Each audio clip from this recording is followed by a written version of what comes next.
Greetings, brothers. Welcome to the Blood Angels Commander channel.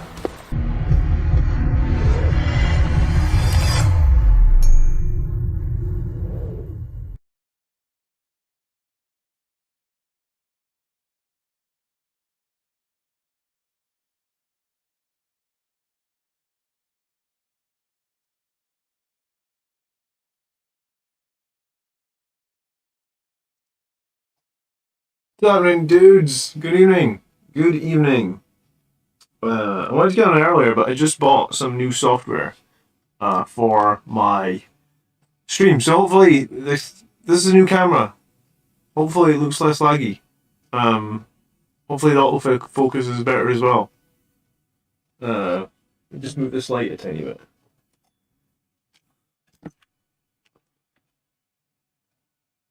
So that's the dream. Better camera, better autofocus. People had complained, in the last few weeks that the camera was lagging or whatever. So, I'm using the same app we use for our live stream mic. I did look at the app that you were using, but this one was a lot cheaper. Is it a strange echo? I know why that is. That's it fixed. I was filming my podcast the other night. Hence the strange echo will be on because I need to use a different mic for the podcast. Thanks for letting me know. Cool.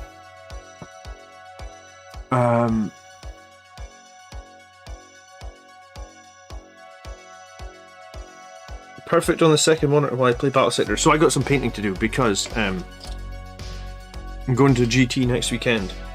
And I am going to run Sternguard Veterans. I think I'm like 90% sure on the Sternguard. So here we go.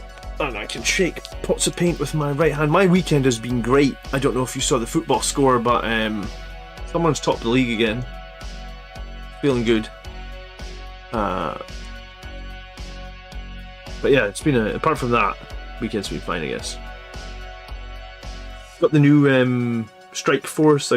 What was the actual pronunciation? Is it Strike Force Augustus? Or Augusta? Something like that? I'm getting the new Space Marine Force ordered this morning. I noticed a few people ordered it, because I saw in Element Games a few people have definitely ordered the new Force. I think it'll be cool. The Brutalis, I don't think the full rules have leaked yet. I saw a Goonhammer article about it earlier, but it doesn't quite have all the rules yet. So I'm looking forward to seeing the final rules on the Brutalis. Sounds like it's going to be 200 points, which I think is going to be too expensive if it doesn't have an invulnerable save. So maybe I've just bought another Primaris model that's come into the range that's overcosted and too expensive to run. Shame on me.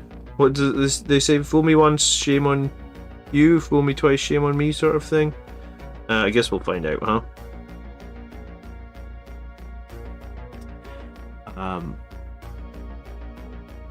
It snowed for a good 4 or 5 hours in California. First time in 40 years. It's global warming, dude. So many people stick their heads in the sand and say there's no such thing as global warming. I can tell you in Scotland we see the effects of it big time. Like, our weather has changed massively over the last like 20-25 years. So like when a politician goes on the news and says there's no global warming, I was like, well, come live in Scotland and you'll see it firsthand, right? The weather here has completely changed. The rules are out. The rules are out. Who has the rules? Like Valrak or somebody, or who's got the rules? I should have probably been keeping an eye on the. I was figuring that I was just going to do a video next week when I get the rules in front of me. I didn't want to make a video with any leaked rules or anything like that. So that was my plan anyway. I don't think I'm really going to change that. Even if the rules are out, I'll probably just wait and I'll make my video next week when I got the book in front of me. I think that's okay. 200. I read that it was 200 with Melthup, which I think is going to be too expensive. Because I think a Redemptor is like borderline too expensive for a model that has no invulnerable save.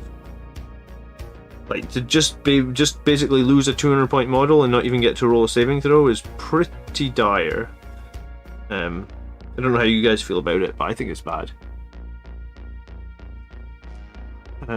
It's identical to the Redemptor, but a 10-inch move and 5 attacks. So stupid. Like, why is it got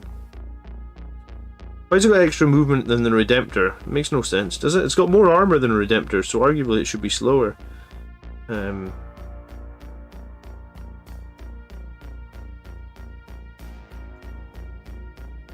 knows?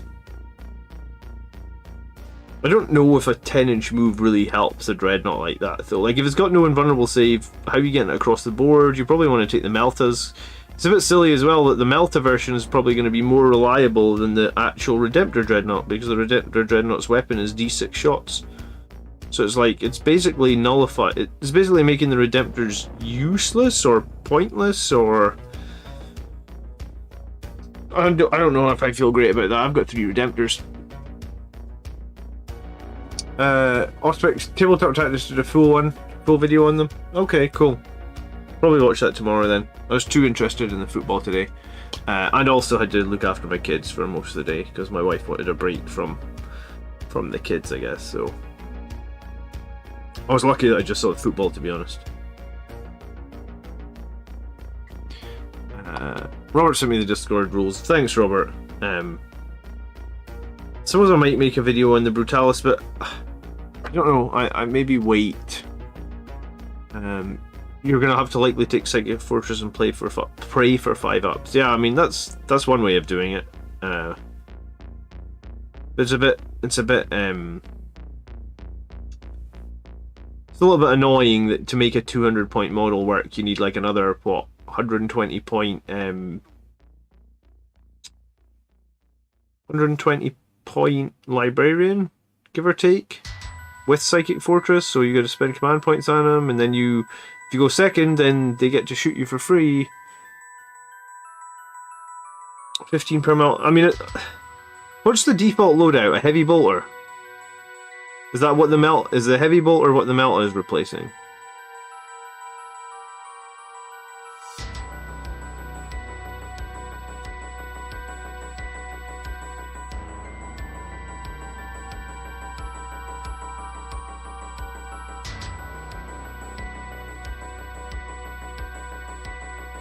Heavy bolters? Okay. I mean, I guess those are kind of cheap heavy bolters then. If they're 15 points less than a multi-melta. But yeah, I mean, who knows? I think we'll see people running 3 Brutalises. The other thing to say about those dreadnoughts, because I tried to run 3 Redemptors before, and it's actually really hard. The Redemptor's on a giant base, like it's giant. I guess it'll be a little bit easier with 2 inches of extra movement, but this, like if you're trying to move around terrain and the one up front gets profiled, then you'd probably have to spend a whole turn trying to get the one up front out of the way so the other ones can get past. They're kind of unwieldy, the size of those dreadnought bases, honestly. Like, I think they might be 80 millimeters.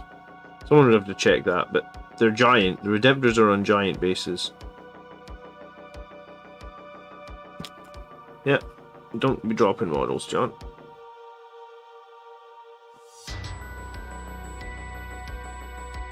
So yeah, I've got lots to do this week in terms of just finalize some painting. I guess it's because the Arcs of Omen rules are all mad. I'm just painting some mad stuff to take to this event.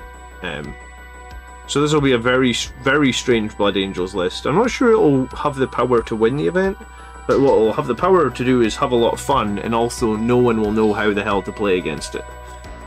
So that's kind of what my plan is for this event that I'm going to. Like, just no one will know how to play against it. It's 90 millimeters from a Redemptor? Wow.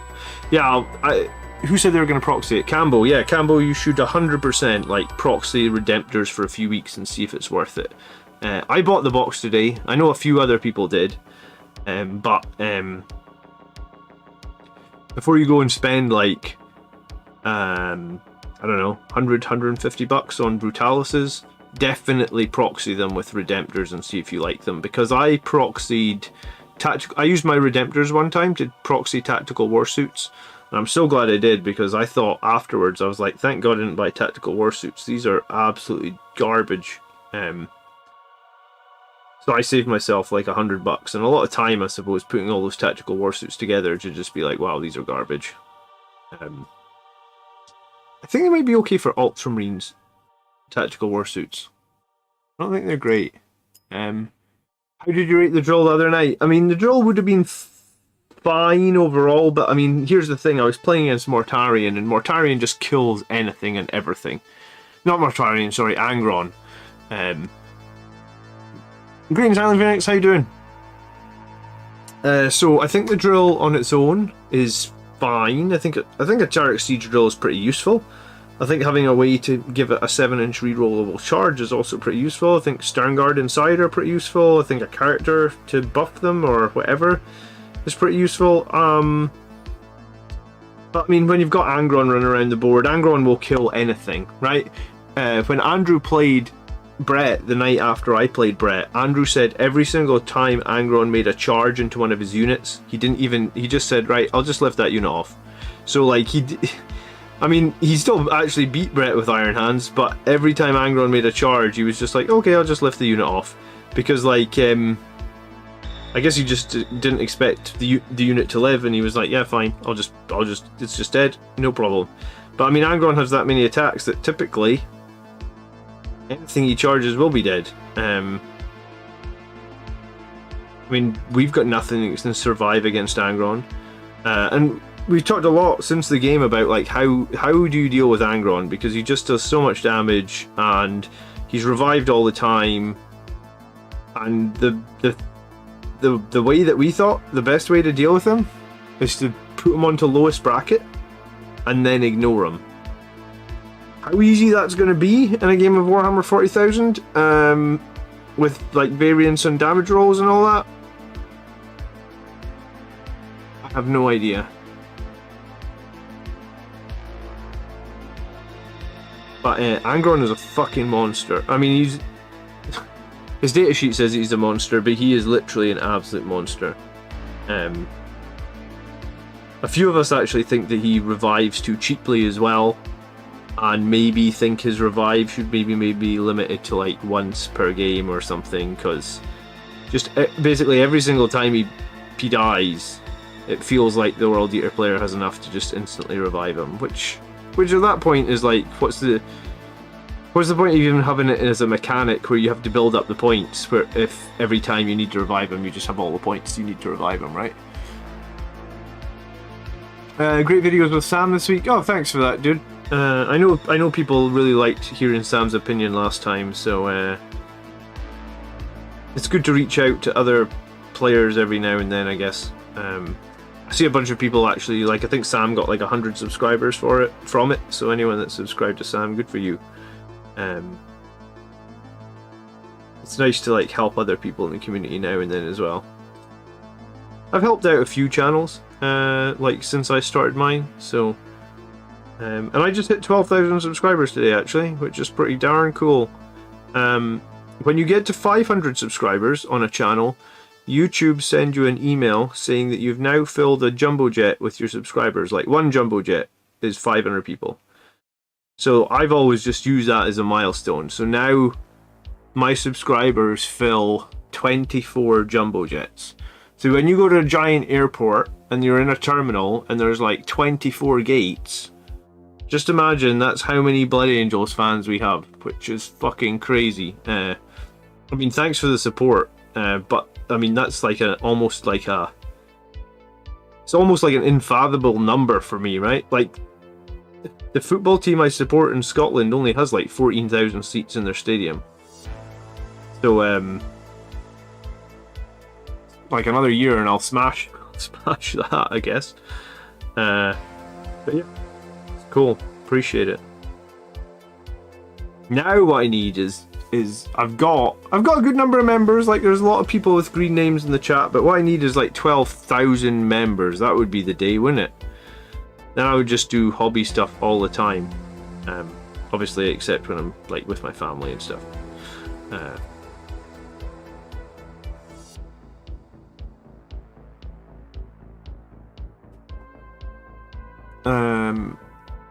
Part 2 is worth watching. Yeah, I mean, we didn't really plan too much what was going to go into each part. We just thought that, like, here's a bunch of questions. I came up with a bunch of questions and just made some slides and thought they could just be, like, I didn't even know if we needed to talk so much on those slides, just more like, the slides were more like just general direction if we ran out of ideas, but I think it worked quite well.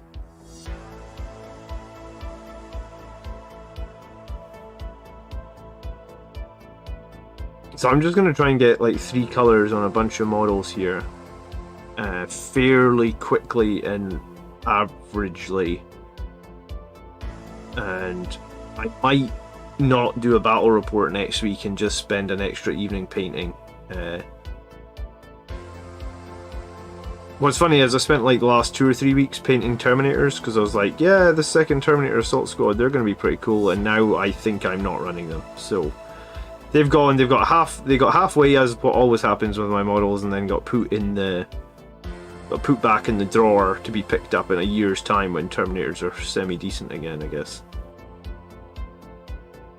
How was the Battle Predator working out, says War Thunder. I ran them in 2 games, and I won both the games that I ran them in. I'm now running a Gladiator Reaper in my list. I think the Reaper probably gives a little bit more firepower. It's 40 points more, so I don't feel like it's efficient. Like, I don't feel like it's an efficient use of 40 points. But one thing that it does have, which is pretty nice, is it can do -2 to charge, which makes Deep Strike harder to do against it. It has a little bit more range. It does have 1 more toughness, 1 more wound, but I generally don't think that's all that much difference, because usually if people are going to try and take out your tanks, they're going to take them out, right? 1 more wound and 1 more toughness over the Battle Predator doesn't really make any difference, in my opinion. It might if they had an invulnerable save, but because they don't, it's just the same. So I had 40 points extra. I mean, I could have run a Battle Predator and like a squad of Servitors, I suppose. But I think, you know, I mean, that's tempting, the Battle Predator and the Servitors. I think if you're only going to run 1, like, I think if you're going to run if you've got 2 Battle Predators, I would run 2 Battle Predators. I don't think I would run 2 Gladiator Reapers. Just points wise, like, you'd almost have 3 Battle Predators at the cost of 2 Gladiator Reapers. It's just the way that my list has landed, in terms of like what points I have. I guess I have points for the Gladiator Reaper, so that's what I've got. Roy's building up some vanguards tonight. Yeah, finally, Highland Phoenix. I'm sure. I thought you would be happy because you've been asking me to run a Reaper forever. So I think probably part of the reason that I'm going to run the Reaper at the tournament, even though I could make some tweaks and maybe just run the Battle Predators, is because you've asked so many times, like, run a Reaper, run a Reaper. The Reaper's good. So then, fuck it, you know, like, this isn't the most serious tournament list ever, right? Because it's literally got Guilliman in it. So if it's not that serious a list, then I think I can afford to run Gladiator Reaper, and I kind of just want to have fun or win games, or maybe even just generally do well at the event with this wacky list. That's my goal, right? Like, if I finish 4-1 or something like that, or maybe even top 5 with this absolutely wacky Blood Angels list with Guilliman, I would see that as a win. That's what I'm aiming for. How many models did I have in the drill? 6. I had the Stern Guard, which I'm going to get to painting in just a minute, and well, I say painting, I mean slapping on like 3 base colours to the very minimum effort rule of they have to have 3 colours on them to play them in an event. And a Tetmary. Toughness 8 makes the unit much better than Toughness 7 as multi-meltas go to 4s, which is a 30% or 50% increase in survivability. Yeah, but it's only 12 wounds, Nico, so like, if they're... you know, like, let's say you're playing Iron Hands, they bring in, what do Iron Hands typically do? They bring in like a squad of heavy melta rifles from the side of the board 12 inches away. So let's say they didn't even pay for the upgrade of the multi-melta, they just have the heavy melta rifles, right? So it's 6 shots into your tank, they're hitting on 3s, re-rolling 1s, so arguably they're going to make about 5. They're wounding on 4s like you said, so 2 will go through. Remember, you will get no save against this, so if 2 go through, it's heavy melta rifles, so that's instantly 4 damage plus 2d6. And maybe against the Bile Predator is 1 more, so like, if they don't kill the tank, let's say they bring in those Eradicators 12 inches away and they don't kill the tank, it's super badly profiled. Like, if it lives with nothing left. So that's why I think, like, that's why I think a Bile Predator is better, because, like, in terms of, like, what you will lose, is just more, right? You'll just lose. I mean, like, if they bring in the heavy melta rifles at the side of the board, they're probably going to kill the Bile Predator 100%, yes. But if they don't kill the Reaper, what are they going to do? They're going to leave it on like 1 or 2 wounds, so you're going to get 1 turn of shooting on the Reaper at 5s or something. You're going to get nothing out of it. You're going to get no value.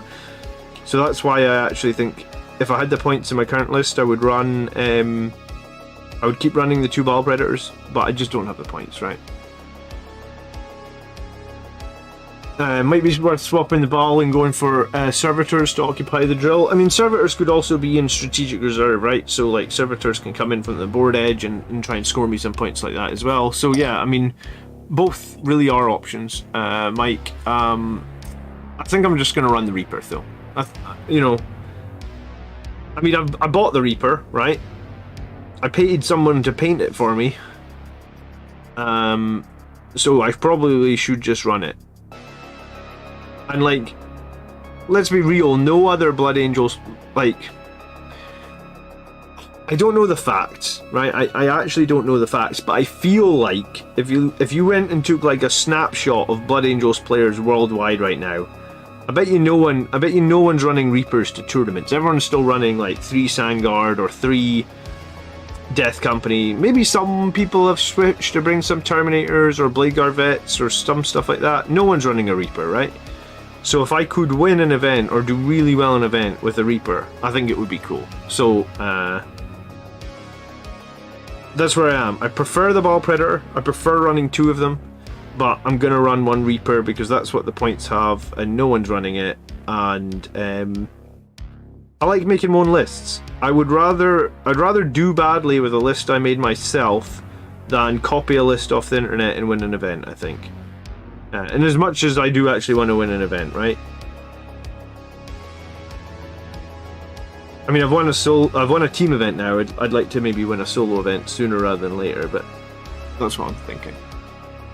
You spent 300 points on Bobby G and 190 points on a drill. Well, yeah, exactly. So how the fuck am I fitting 2 Bile Predators in on top of that? Like, that's a lot of points spent on Bobby G and a drill, right?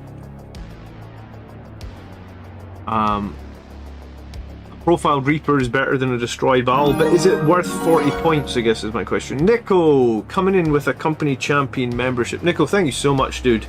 I'm actually past my September goal by like 5 memberships this month. That's awesome, guys. I do really, really appreciate it.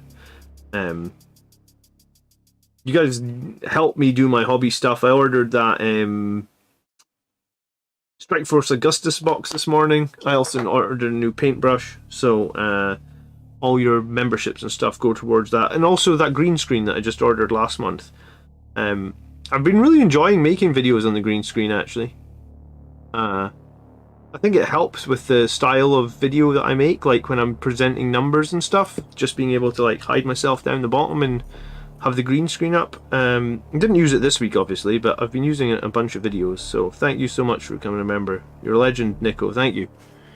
Time to break the meta. Yeah, I mean, is there a meta at the moment? Because Arcs of Omen is just crazy. With everything strategic reserving in, I feel like if there's ever a time to run a crazy wacky list that's just so far from the meta possible, then I think now is the time, right?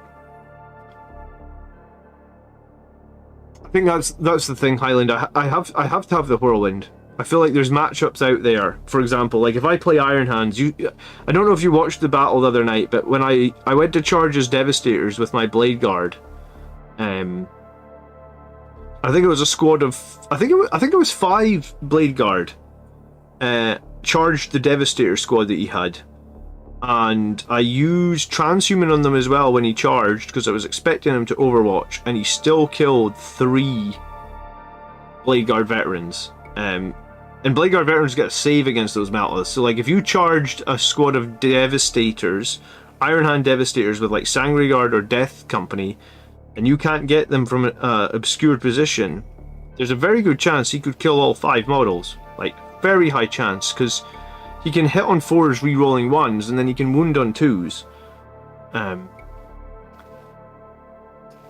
So yeah, I feel like if you're fighting something like that, or even into Tau, you kind of need to be able to disable Overwatch.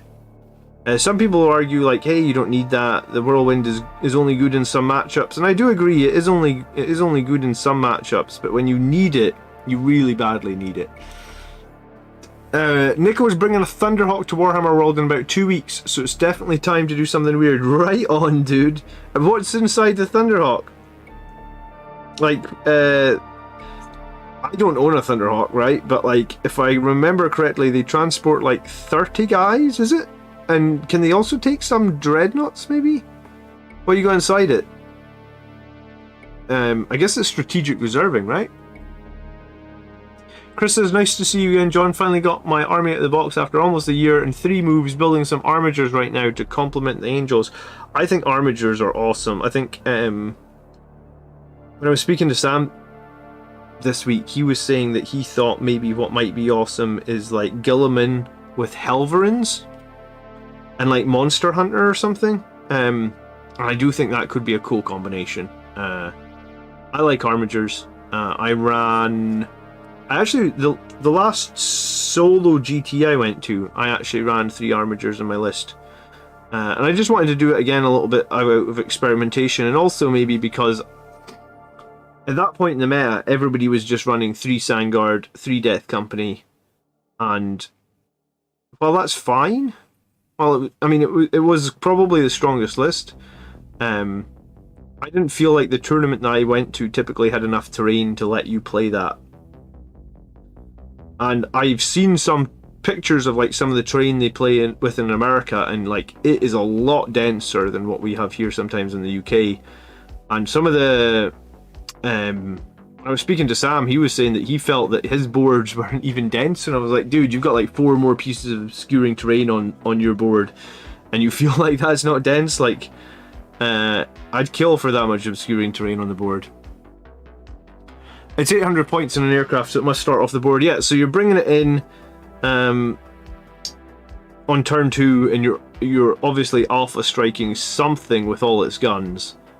And then you're praying. It's like toughness 8 -1 to hit, and it's kind of funny. I'm pretty sure the Thunderhawk will be -1 to hit because it's fast moving, but like it's giant. It fills half the board, so it's kind of funny that they still have that -1 to hit rule. It's like you could literally just shoot your pistol anywhere in the air and you're going to hit it, right? I think it's T8 and 30 wounds, but again, it's got no invuln save, so maybe a librarian could be useful there. Reziel, good evening. How you doing? Thunderhawk is -1 in zoom mode. Yeah, even though, like I said, you could literally shoot your pistol anywhere in the air when the Thunderhawk is there and you would hit it. But it's -1 to hit. No invuln though. But I mean, I guess toughness 8 -1 to hit, 30 wounds is probably going to get through it. It's probably going to survive a turn, I would guess. Might not survive much more than a turn though.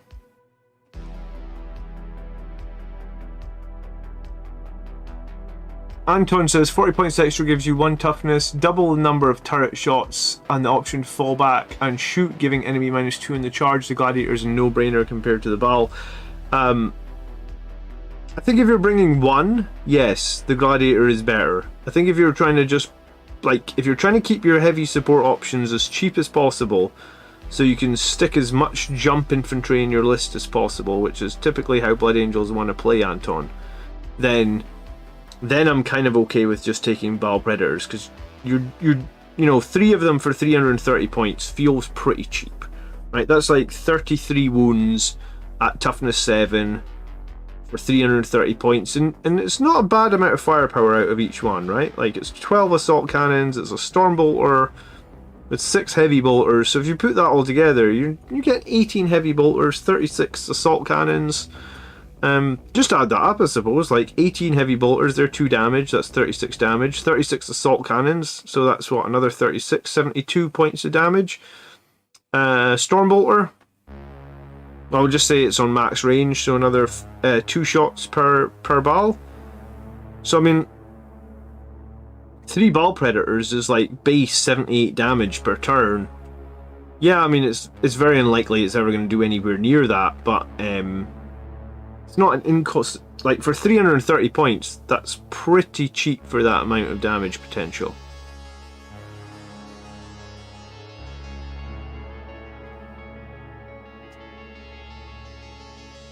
Which tournament I go into a few weeks? I'm going to a tournament next Saturday. It's called Scottish Takeover. It'll be on BCP as sort of standard wherever you look for tournaments on BCP. It's up in the northeast of Scotland, a little town called Elgin. But don't get me wrong, there are some really strong players there. There's a few people up in this area that have won multiple events. There's Brewhammer going on this weekend in Ellen, which is about, I was going to say, maybe like 60-70 miles from Elgin. And the guy that won Brewhammer last year, and that's a bigger event, I think. It's a GT in the Brewdog facility, like the actual beer making company, Brewdog. That's like their headquarters in Ellen. So they have like a GT in there where there's like beer and food and all that sort of stuff to have. I'm actually going to go to Brewhammer is what it's called. I'm actually going to go to Brewhammer in September. That's the next time it's on. So after this event that I'm going to at the weekend, I'm not going to another tournament till Brewhammer in September. I told my wife, because I got a 1-year-old and a 3-year-old, so she doesn't like me going away to too many tournaments at the moment. Maybe when the kids are a little bit older, it'll be a little bit easier. So like after this event this weekend, I gotta take like a 6-month break from events. How's the tournament? It's next weekend, dude. How you doing anyway, Killer?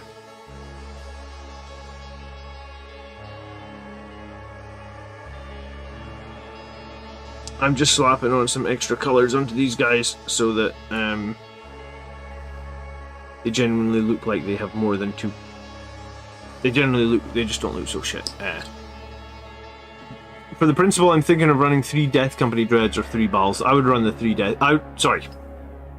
I would run the 3 Balls over 3 Death Company Dreads. Death Company Dreads can eat up all your elite slots. That's where your best units are. And I guess that's why I like the Balls over other options. Like, I do think generally if you want the most solid fire support you can get, you probably want Redemptors or Volcon Contemptors, or a mix of both. Exo says, I played Elder today, lots of Swooping Hawks and the usual Banshee Avengers. The Gladiator Reaper crushed everything that was not obscured. But the Elder mobility was a problem. It is a problem, isn't it? The Reaper's also going to be really good against those toughness 3 enemies, like he said. What's your opinion on the Gladiator Valiant? That's the one with the multi-metals, right? And the Last Talons? Or, yeah, I think they're called Last Talons. They should probably just be called they should just be Last Cannons, but I guess they gave them all funny names. I run the Valiant. It's fine. But I think for the points you pay for it, right, like 170, I think I'd rather run attack bikes. Because as a Blood Angels player, I feel like you're more likely to be running with a priest than you are with a tech marine. And if you're running with a priest, then Selfless Healer can revive attack bikes for free, or if he's just not Selfless Healer, you can revive an attack bike for 1 CP. You can't do anything for a Valiant, and then the other thing I suppose is Core is a thing, so you're going to get more value out of the attack bikes just because they're core and they're going to get to reroll a bunch of hits, assuming you have Chapter Master and stuff on the board. Gregory says, hoping to get to Warhammer World this summer the first time if I can get a pass from the missus. Isn't that just the trick, though, Gregory? Isn't it? Getting those all-important passes from the missus. I'm hoping when my kids are a little older, they like Warhammer, and then they can like do things with the kids and give the missus time, and then it'll be like a win-win for everybody. Good evening, Foz. How you doing? Stan, good evening. How you doing as well? But I like the Stern Guard. For the points you pay for the Stern Guard, I thought they were pretty useful, actually. If you just wanted like a backup shooting unit, and sometimes it is good to have a shooting unit. In some ways, I guess the Stern Guard are a little bit like when we used to run attack bikes, right? So my Stern Guard are in the... They're going to be in the Terrax. They're going to get bonuses from... probably from Guilliman, and... they have a decent amount of like, I would say like it's they've got 2 damage weapons, or they got 1 damage weapons, or they got bolters, or they got multi-meltas, so they've got a good array of different types or different strengths of firepower. So yeah, I like their Stern Guard. I think they're decent. For 100 point Stern Guard are dope. 2 heavy weapons and the other special weapons so nasty. Well, the others can actually have combi meltas, Gregory. So the way I ran them this week was 2 multi-meltas, 3 combi plasmas, and then put a power fist on the sergeant as well. I mean, some people would put a lightning claw on the sergeant. I guess that's personal preference. I put a power fist because I figured that 2 damage was better than 1, but you know, the extra attack from the lightning claw and the reroll and the wounds, I think you could go either way on that. I think both are a pretty cool option.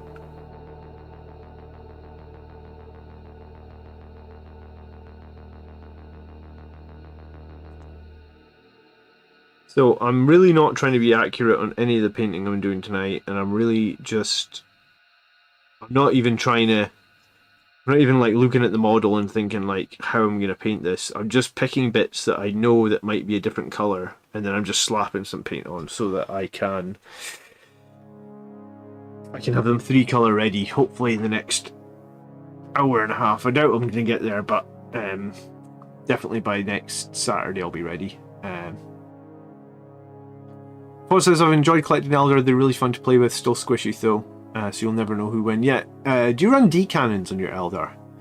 I saw you stuck a Mastercrafted Lightning Claw on the Terminator Sergeant now. Yes, I did stick a Mastercrafted Lightning Claw on the Terminator Sergeant. I thought to myself...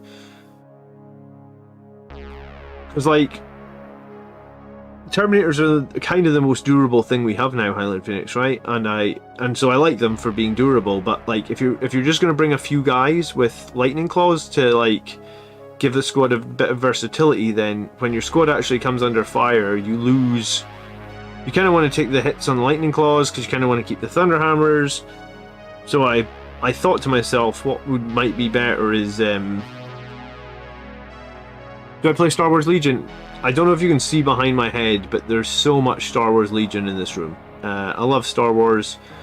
I also own Imperial Assault. I actually sprayed a bunch of Star Wars Legion. I broke my arm in like November, and my plan for the Christmas holidays was to try and actually do some of my Star Wars Legion models because they've been sat for, I guess, the best part of like 2 years with no effort done on them. And I really wanted to get my army ready. I was making a Rebel Alliance army, so I made and sprayed them, but that's really as far as I got because it was really difficult for me to do any painting over Christmas with my broken arm. I wasn't even going to try and paint with my left hand. I can't even write my name with my left hand, so I wasn't gonna try and do that. But yeah, so I do have a Star Wars Legion army. It is now all made, and it is all at least undercoated. I'll probably end up painting it on stream at some point, but I've said that for about 2 years now, and I've never done it. So you can believe that when you see it. I think after this GT, though, I'm going to be focusing on boarding actions for a little while, because if I'm not going to another GT for 6 months, I thought I might just have a bit of I might get a few games of boarding actions in, just to switch things up. I think it would be cool to play some of the smaller games and learn boarding actions. I think it sounds cool.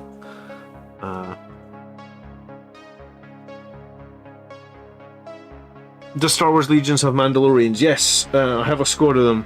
Literally just one. They're within arm's reach over there. If you really want to see them, I can show you. What terrain / planet would you go for Star Wars Legion? It feels like everything happens on the Tatooine in the Star Wars universe. So, like, would you not just make it? Would you not just, if you're making a planet, would you not just make Tatooine? I think that's why they tried to make that other stupid planet Jakku, so it was different from Tatooine, and it was like, well, it's just a sand planet with a cantina. Could it not just have been Tatooine? I think in Mandalorian they just went back to Tatooine. So yeah, I think the new planet in whatever movie that was, Force Awakens, it should have just been Tatooine. Made no sense. Mephiston shreds in boarding actions, says Kevin. Yeah, any character like that is going to do pretty well in boarding actions, aren't they? That's awesome that they do well, though, because it's been a while since Mephiston has been shredding anything in 40k, right? Like, he's okay. Like, I played him to a couple of GTs, I think, over the last year or so, and I just sort of felt like he's okay. He really needs +1 to cast, he really needs a 3 damage weapon, and if he got those two things, and arguably maybe without Armor of Contempt now, he maybe even needs an invulnerable save. And if he got, well, I guess if he got all 3 things, then you could shred, but where he is right now, he's kind of... I really hope that next edition, or whenever the next update for the game comes, that we are allowed to take like chapter command upgrades on characters that would make sense to take the chapter command upgrades. For example, like Astaroth cannot do litanies on 2s because you can't take the Wise Orator Warlord trait. I feel like he would be allowed to take the Wise Orator because he is the Master of Sanctity for the Blood Angels. Same as like Mephiston should be able to take Psychic Mastery because he is the Chief Librarian. So let the named characters, I think they used to say like Mephiston has to have Speed of the Primarch because it maybe for like a balance perspective. But I don't think anything gets unbalanced by saying they can have the chapter command upgrades, because if you don't let them take those chapter command upgrades, then a nameless Joe Bloggs from down the street is arguably probably better than Mephiston, because nameless Joe Boggs has +1 to cast and Mephiston doesn't, and that's really stupid because Mephiston is literally the greatest psyker. Probably like I was gonna say, I forget what the name of it is, in the Nihilus region. Like, he's just a monster, but he doesn't get any pluses to cast. It doesn't make any sense to me.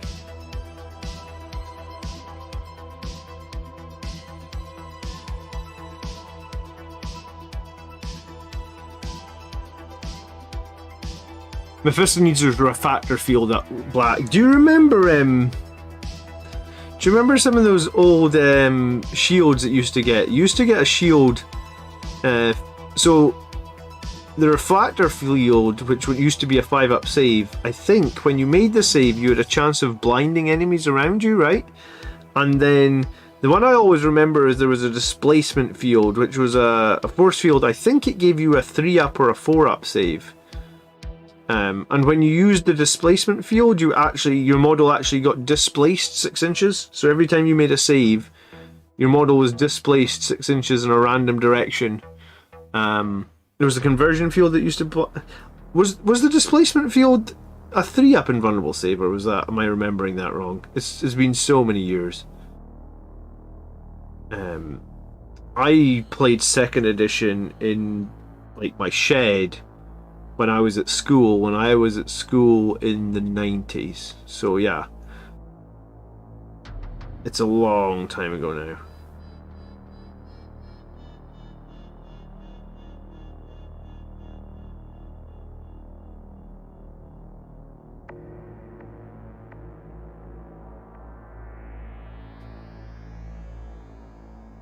The power field 3++ used to displace you 6 inches in a random direction. Yeah, I remembered that. I knew there was one that displaced you 6 inches in a random direction. That's crazy, man. The good old days of Warhammer 40,000, huh?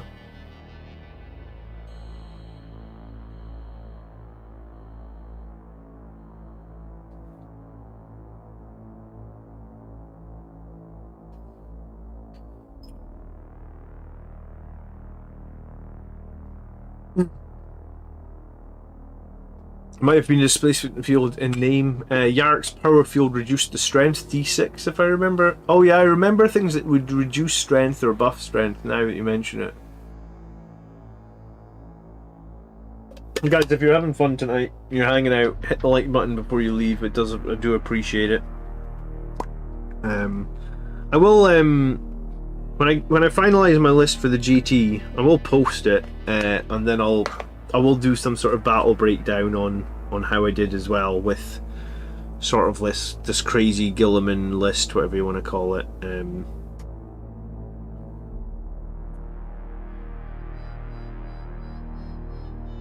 I hope I can win some games. I reckon I can maybe do like 4-1. That's my goal. That's what I would like to achieve. There was a while there where every event I went to, I just went 4-1, and then I had a couple of more difficult events where I didn't quite achieve that. I would have gone 4-1 in the last event, but one of the guys played a secondary wrong and he beat me. But like he only beat me by like 10 points, and the secondary he played wrong scored him like 10 points. So that was a little bit frustrating. I guess mistakes can be made, you know.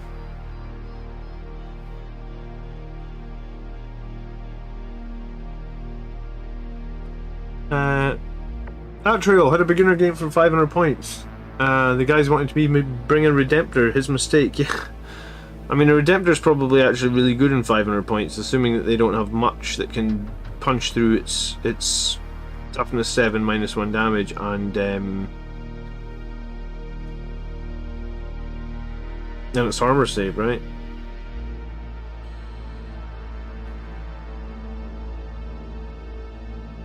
It's the same as I think Sangreguard are really strong in 500 points, and you can run them in small amounts, like 4-man units in 500 points are actually really deadly as well.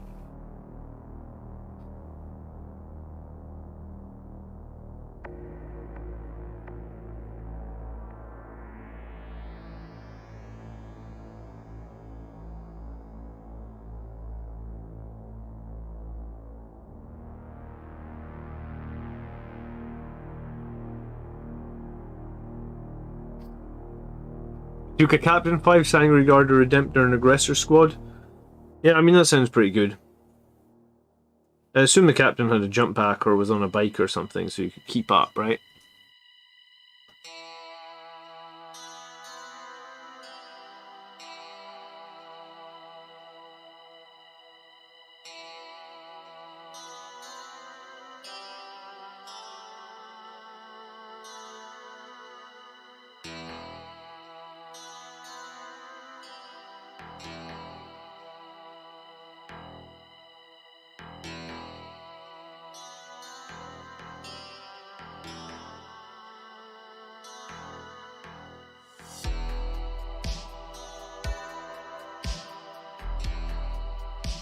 So I'm going to run 5 hammers per Death Company, and I'm going to run 5 Power Sword Infernal Pistol Death Company. Kind of wanted to run 2 squads of 5 hammers, but I can't find the points, and I also struggled a little bit with secondaries this week, so I think I'm going to bring Voidsman at Arms back into my list. Just because I feel like the Voidsmen are very good at, like, there's 2 secondaries they score really well, and that's behind enemy lines, and also retrieve battlefield data, which is called now. So as much as I really wanted to still have like 10 Thunder Hammers on my Death Company unit. We're going to do 5 hammers and 5 Infernal Pistols and Power Swords. I feel sad about that. I do prefer just the Hammer Squad, but then sometimes as well. Highland dude, thanks so much for the membership. I appreciate it. The gifted membership, actually. Sometimes I feel as well, maybe like a frustrating thing with the Death Company is if the enemy is everything in transports. And that's what happened this week. Like, I was playing against Khorne, he had 2 units of Berserkers, they're both in Rhinos. So if I jump my Death Company in, yeah, sure, I'll kill the Rhino, but then I'll just get mopped up, I guess, without really doing any damage. So at least this way I could maybe jump in 5 Infernal Pistols into the Rhino with rerolls, probably kills the Rhino, right? And then I can hit all the Berserkers inside with a Power Sword. I'd probably still get mopped up anyway because the Berserkers probably fight on death for 1 CP, which is obnoxious and annoying, but at least they could kill the Rhino and do some damage to the guys inside, whereas like the Hammer Squad just kills the Rhino and then just has to stand there and just get eaten alive next turn by whatever Berserkers or whatever units came out the Rhino that didn't die from explosion and stuff. I don't think he rolled any dead from the explosion. Maybe 1, I don't quite remember, but yeah, it's a tough one. So the list I'm running at the moment is definitely just a fun / wacky list. I guess that's the only way you can look at it. It's fun, it's wacky. Is it going to win anything? Jury's out, I don't know. I have no idea if it'll win anything.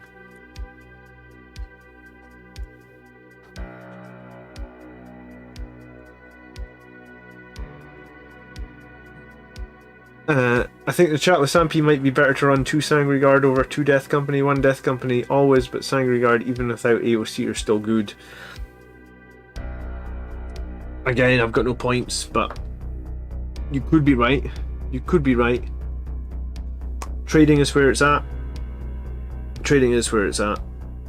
So yeah, I don't know. I think there's just so many variables in Arcs of Omen. I have been playing like 1 game a week since the book came out, but here's the other thing that's pissing me off is I ordered that book the day it was released, like I think it was like the first week of January, so like I don't know what day that was, but like the very first weekend of January, like the 7th of January, I ordered that book about 11 AM, so like the pre-order starts at 10, so I mean I definitely wasn't like someone right at the front of the queue. I wasn't that far behind. I mean, it was just like a Codex book. I didn't think I had to rush and order it like bang on 10 o'clock. I'm now going to an event like next week, 2 months into the season, and I still don't have the fucking book. Like, and I don't even have a shipping update. Like, there's no... This season is going to be halfway over, and I don't have the book. Like, how? Like... You know, like I've been someone who's been campaigning for digital rules for forever. I even said recently, like, I would be willing to pay, I don't know, $3-4 a month, whatever it costs, as long as it's reasonable, to get those digital rules and just have them. And they'd probably make more money out of me doing that than I would buying books. I mean, maybe they could do both, but the fact that we're going to basically be going to an event 2 months into the tournament season and I don't have the book, so I haven't been able to read it or anything. Like, it's ridiculous. The only person that's got the book is Andrew, so I'm gonna have to chum him up and be like, I need to borrow your book next weekend. So I'll get the book the night before. I'm annoyed by that. They're in stock in your local gaming store. Well, they're not in stock here. I don't know what's happened to the UK, but we can't get them.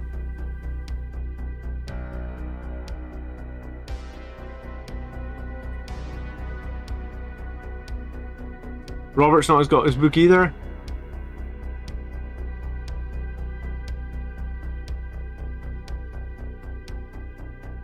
You can send a photo. I mean, I think I know most of the rules in the book, but there's definitely something to be said for like actually having the book, right? And like actually just flicking through it and reading it at your own pace and just making yourself super familiar in case there's anything you knew. Like even just flicking through the missions, you know, like what's changed with the missions? I don't know. I've played 3 missions of the new book, but I guess that means there's 5 that I don't know what the changes are because I've never played them and I've never had the book in front of me to just look at them. So yeah, I guess my goal for this event is to get 4 in 1. No idea if I can do it. And also, like, what the hell am I supposed to do if I've not got the book? It's frustrating. I'm lucky that I'm not one of the people who like makes YouTube revenue, I suppose, off like getting the books and getting those videos out, breaking everything down like straight away, right? Because like if that was me, I'd be screwed.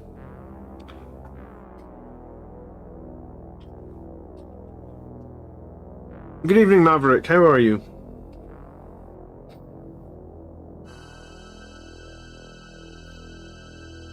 I already gave these guys a coat of Evil Sun Scarlet, so I'm just giving them like a really, really rough coat over the top. It's very watery, this layer. Like I said, I'm basically speed painting these guys to, I wouldn't even call it a battle ready standard.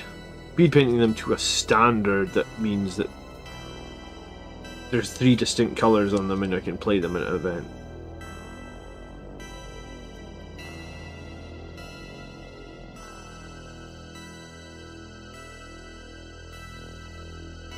Ironclad or Furiosa on my Stormraven. Pickup game and starts an hour and I can't decide. Ironclad, 100%. The Furioso doesn't have core, which is rubbish. It's got less toughness. The Ironclad also has the ability, if you run two melee weapons, you can reroll your own ones, which I think is great. And I think it's just better in melee combat, and I mean, Blood Angels thrive in melee combat, right? So, I think the real comparison is the Ironclad and the Death Company Dreadnought, and there's very little between the two of them. But the Furioso, no, I'd go on Ironclad every single time over Furioso. Sounds like chat agrees with me a little bit as well. The missions are nearly identical. I found some minor wording changes, but I haven't seen anything consequential. Alright, that's good to know, Rez. Thanks for that. It's very frustrating. I mean, I ordered the new box this morning with the Brutalis dreadnought and all the other nonsense in it. So it'll be interesting, I guess, to see if like if that actually comes on time, or if that's going to be the same nonsense where it's like. Because I was gonna say to my wife, like, I've ordered this box, it should be here next Saturday. So I was gonna, because I'm at my GT next Saturday, so I was gonna say to my wife, like, can you stay in? Because I think this box of like new models will be coming. But then before I said anything to her, I was like, do you know what? Maybe I should just wait to check that I get a dispatch note, because if this is the same as all the other stuff, then am I actually gonna see it next week, or is it gonna be like a few weeks delayed?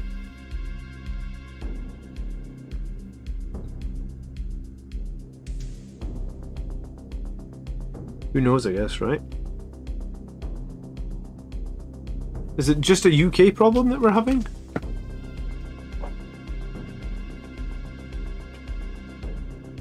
In before the new box arrives first. Yeah, the new box probably will arrive before the Codex or the chapter approved book at this point, which is kind of ridiculous considering it was released like... It'll be released 2 months apart. But like I already was saying that I felt like the 6-month seasons for chapter approved were too quick. If we're not going to get the book till month 3 of a 6-month season, then definitely too quick, right? It's kind of ridiculous.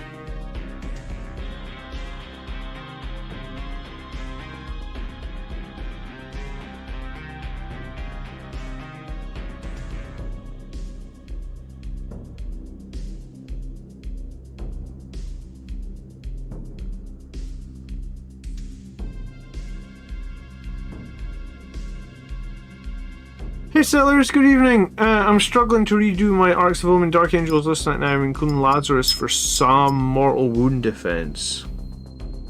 I guess mortal wounds are they the biggest problem that Dark Angels have? I feel like they would be one of the major issues. Can you not run a Ravenwing Priest on a bike or something though? Make him the selfless healer and then the 6-inch aura will help, and then you'll have you have the ability to revive as well. Reviving Deathwing Knights, that's pretty good point for point, right? Like Deathwing Knight, I was going to say they're like 70 points per model. I guess they're cheaper now with Arcs of Omen. How much is a Deathwing Knight now, Reziel?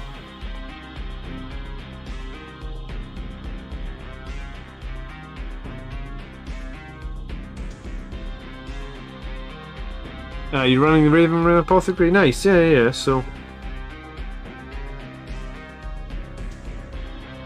A season should last a year, says Highland Phoenix. Somewhere between 6 and a year would suit me more. I guess I'm probably not the target audience, Highland Phoenix, in that like I just play like my one game of Warhammer a week.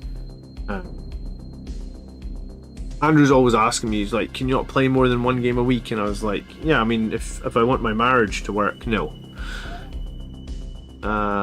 My daughter just woke up. She's ill at the moment, so I might just be AFK for a couple of minutes, okay? So just bear with me, I'll be back.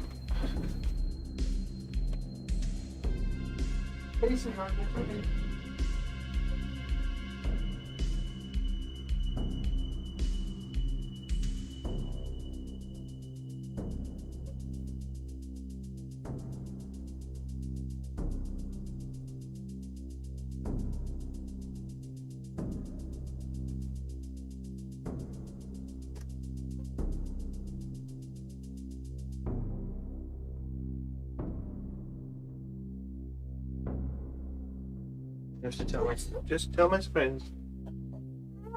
Right, we have a pooey nappy, guys, so we are going to be seriously a few minutes. So, I'll just turn the music up. I'm sorry, I will be back.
Sorry.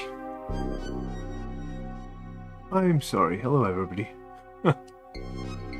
That was grim, trust me. My daughter's been ill, so that was very grim. What do I need to catch up on in chat? If there's something I missed, write it again.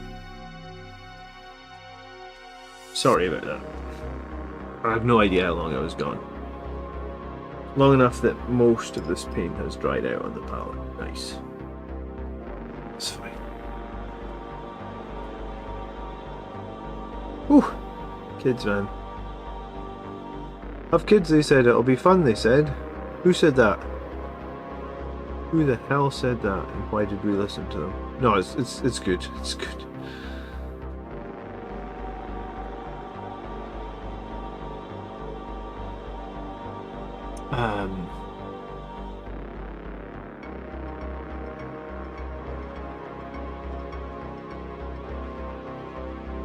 So if we had to guess, right, what the next Primaris unit is, beyond the Brutalis and beyond the, I'm just going to call them Devastators. They basically are Devastators, right? They're called Desolators, though. What's next? What's next for Primaris? He says you tell yourself that every day. Yeah, I find myself telling that to myself a lot, right?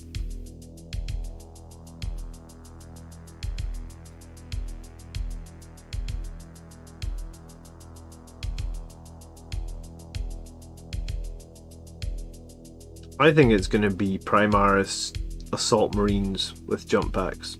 I think that's what we're going to get next. I bet. I mean, I know we're getting like Azrael for Dark Angels, but I mean like unannounced stuff. Like, what do we think we're getting? Like, I think it'll be something like that. I mean, I kind of hope it will be. It's been too, like, that or a friggin' Primaris captain on a bike. That's what I want, actually. If I had one wish right now, what do I want next? A Primaris captain on a bike. That's what I want. Flying intercessors with no weapon. You're a sadist. Why would you say that? No weapon options. You're like poking the bear there. Don't do that. I feel Primaris models. I wish Primaris models had this much decals. I do and I don't. Like, see when you paint a squad of, like, I've been painting those Firstborn Terminators the last few nights, and like when you're painting Firstborn Terminators, you're like, holy crap. Like, I think I spent like 6 hours on them and I felt like I was nowhere. Hello, Icy Mask. How are you doing? Icy Masky. Sorry, get your name wrong. Good evening. How's things?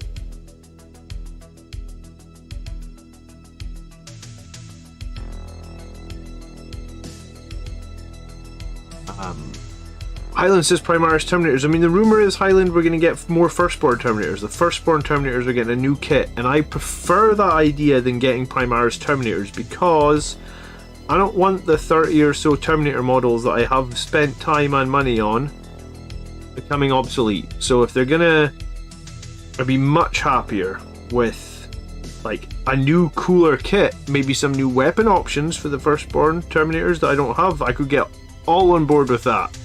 But I'd much rather it's that than making my current stuff obsolete, right?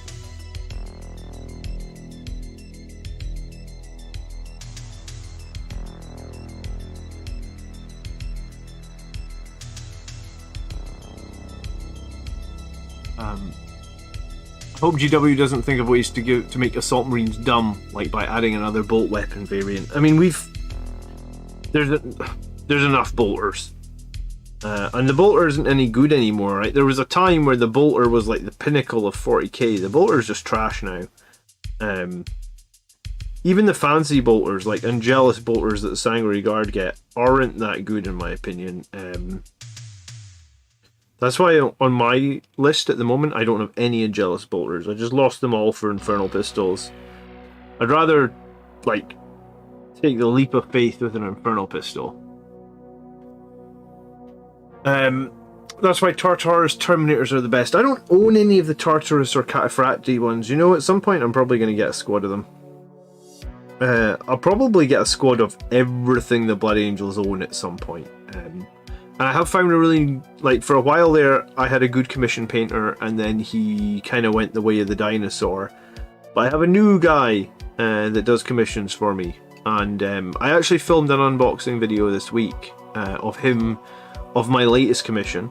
I haven't edited it yet because I suck at editing, or maybe I don't suck at editing, just I don't know why I haven't edited it yet. I don't have a good excuse, so I should have edited it already. I haven't. I'll probably edit it tomorrow, actually, speaking of. So I've got a new commission painter who's pretty decent, turns around stuff pretty quickly, so you know, I'm always painting my Blood Angels, but it's always nice to have someone that you can just throw a couple of models to, or some boxes of stuff that you don't care as much about, I guess, or you just need done. So I'm gonna have that to look forward to as well.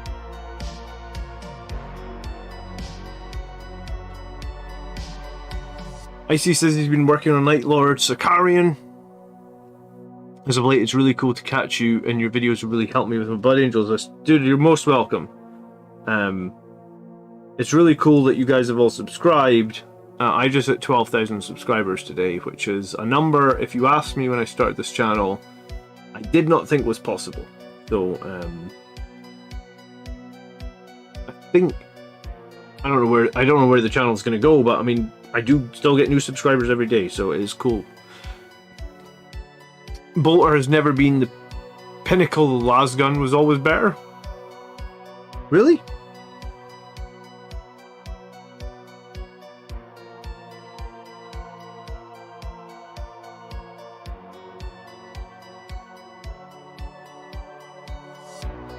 I feel like for a long time the Bolter was like, I mean, I'm maybe talking like a decade ago now or more. I definitely felt for a while it was like bolters were a serious weapon, right? Like, you did not want to take too much bolter fire, but it's just been diluted and diluted and diluted over time, I guess.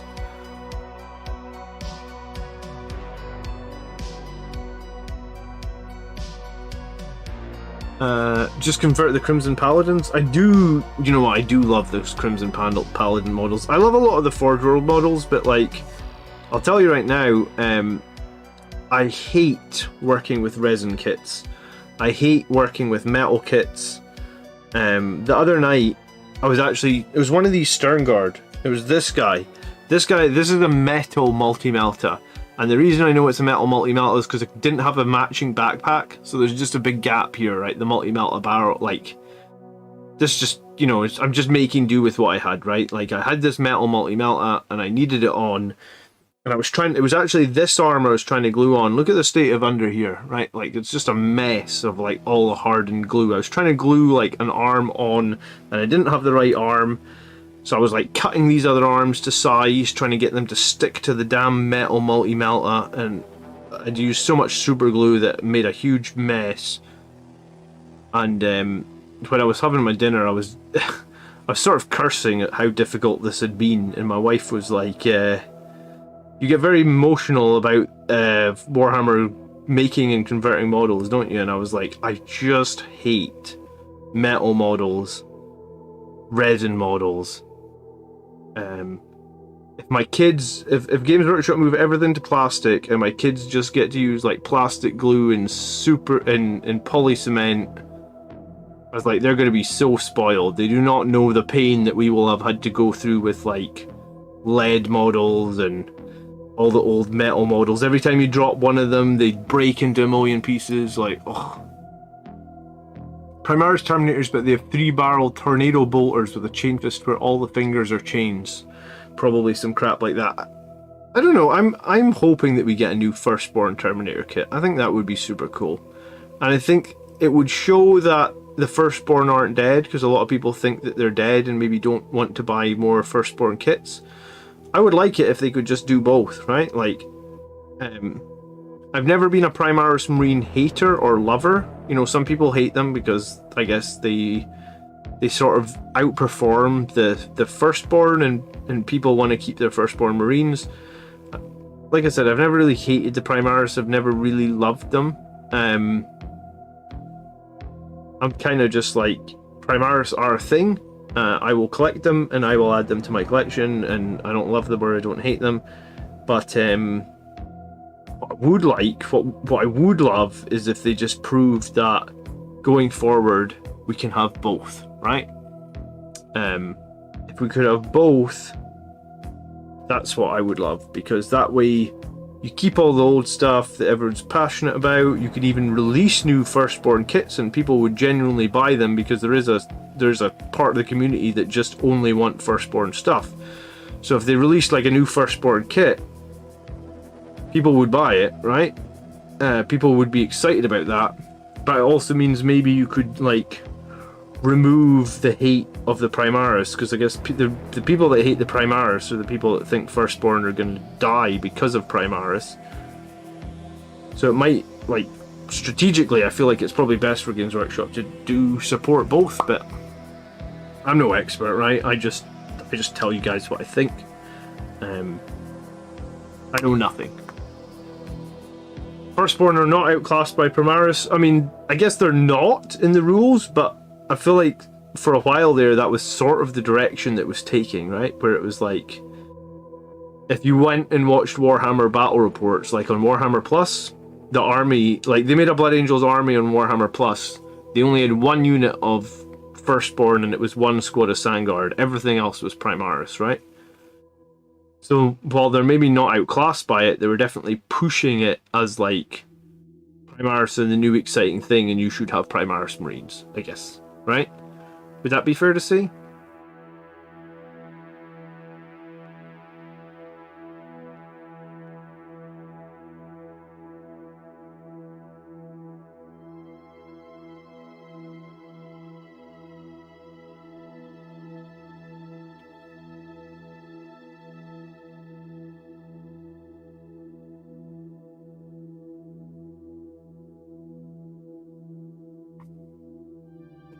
How's Roboto Gillinot doing? Is he staying in the list? Yeah, he's staying in the list. He definitely has 3 colours on him now.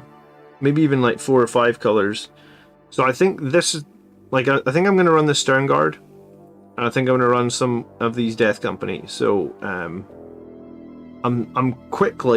very quickly getting like minimum 3 colours on these Death Company. They already kind of had 3, but like it was absolute bare minimum. Like if someone had really pushed, it was pretty rough how little they had on them. But I mean, at that time I had a broken arm, so if anyone went too hard on like, hey, those models with 3 colours on them, you've put in absolute minimum effort, I was going to be like, yeah, dude, I've got this broken arm.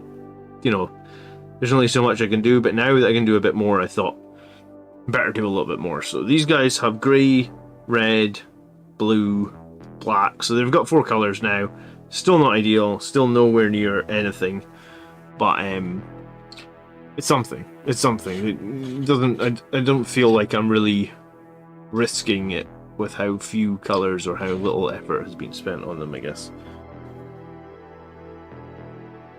I thought you were playing the tournaments with crackheads this weekend. No, I haven't gone to a tournament that required an overnight stay since we had my son. He's like 15 months old now, and I'm probably not. Well, I know when I'm next going to a tournament, an overnight stay tournament, and it's like this is September, so I guess like 7 months from now. So I guess like while my son is less than 2 years old, it's quite a lot to, like, my wife would have to deal with a 3-year-old plus a 1-year-old. It's quite a lot to deal with if you've never had kids. Like, you know, the 3-year-old, you literally need to ask her like 50 times to do anything. Like, please come and brush your teeth. Please come and brush your teeth. You feel like a broken record, and it can stress you out. So, I basically just said to my wife that, like, while the kids are this young, I'm not going to go to any tournaments that require an overnight stay. I think it's the right thing to do. So no, I'm going to a tournament that's in the city that I live in next weekend. But overnight stays, like, for the first 2 years, I just decided not to do them, I guess. I missed them a little bit, but not that much. It's been fine. So no, I'm not with the crackheads this weekend. They're like 60, 70 miles away, so, you know, they're staying over and shit like that. Give me a sanguinis Primaris and I'm there. I don't know what the score for a big... what I would like also is a big centerpiece model for Blood Angels, and I guess that's why I've been running Reboote a little bit. We don't really have a big centerpiece model, like a big monster, like a Primarch. I guess we'll never have a Primarch because he's dead, but maybe we could get something. I said, like, if you were spitballing random ideas of something that we could get that's a bit like a Primarch, I have to collect bonus points so I can go even with just one and he's 2 years old. I mean, you still have to collect bonus points for sure, even with one kid, because that was kind of the last time I was away was with when we just had one kid and it was like 2 years old.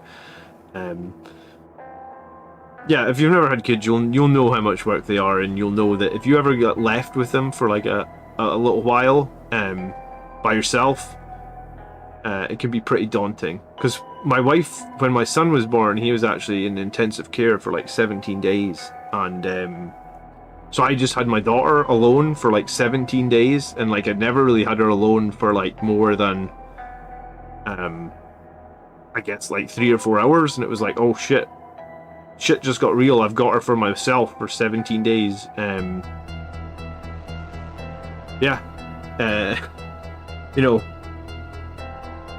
Interesting, right? Baptism of fire, so to speak. Should I go and hang out at an open? I mean, I don't see any reason not to. Sometimes it's I have a third. No way, I'm having 3 kids, Reziel. That's all you. No way. I'm done with 2. 100% done. I don't know how you find any time to do any sort of painting with 3 kids. Because I've seen your painting, Rez. It's pretty darn good. It's better than mine. Where you find the time is beyond me, I guess. Yeah, I've been to events before just to watch, or just to hang out and say hello to people, and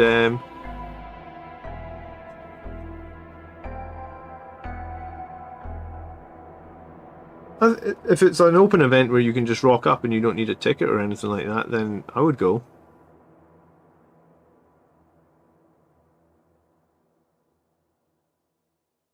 You got any friends that are going?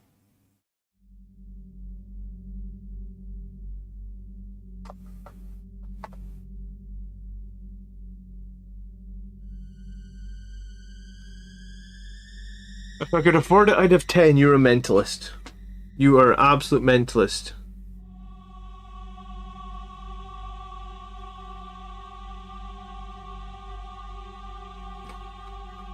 Ten kids, man. Sounds like I'd be jumping out the window. I couldn't handle 10 kids.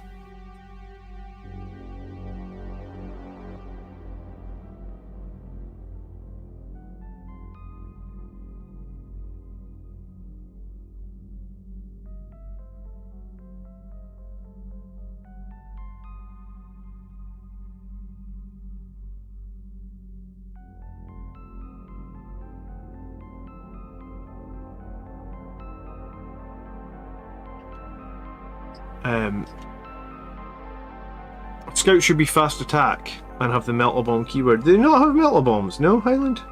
I thought they did. Or is it just tacticals, assaults, and... I thought there was 3 units that had melta bombs. I thought scouts were one of them. I didn't realise that you could actually disembark from a land speed or storm and make a regular move. I guess that really does help for screening, right? Annoyingly, as always that happens in this hobby, is I have a shitload of scouts and I have them all built and I have them all painted, but I feel like I don't have the right weapon options for the current meta because they just changed everything. So if I did want to run the Landspeeder Storm with scouts, like, I'm going to have to go and buy more scouts, I'm going to have to convert up more scouts, and god, I hated, like, in 8th edition you needed a load of scouts, right? Because you needed the scouts for, what do you need scouts for? You needed them for the detachments so that you got command points, and now I'm like, god, hated doing scouts. I hated painting scouts. I think I actually converted a bunch of scouts because I thought the scout models are so old and bad, but yeah. Tactical assault. Oh, Vanguard veterans have metal bombs. Yeah, of course they do. Of course it's Vanguard veterans. I've forgotten that for a minute there. I guess that shows that I haven't run Vanguard veterans in like probably a year at this point. I guess I haven't run them since before Armor of Contempt came out, which would have been a little bit over 6 months ago, was it? Like, how long did we have Armor of Contempt? I felt like it was about 6 months.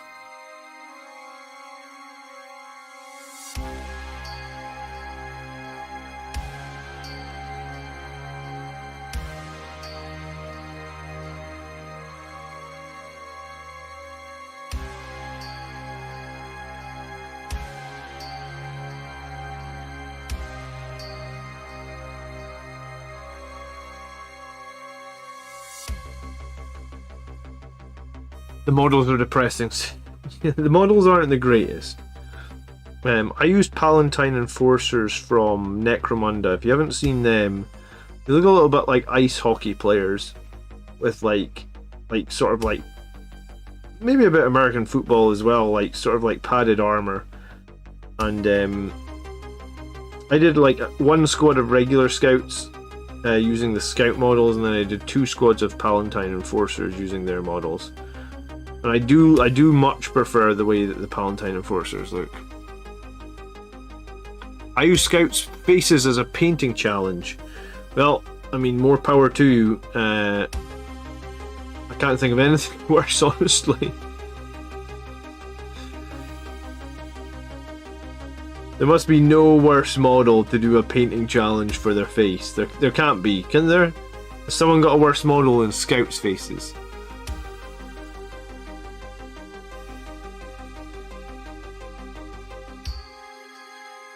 I don't think there can be something worse, Regiel. I think you've topped it. The worst painting challenge ever.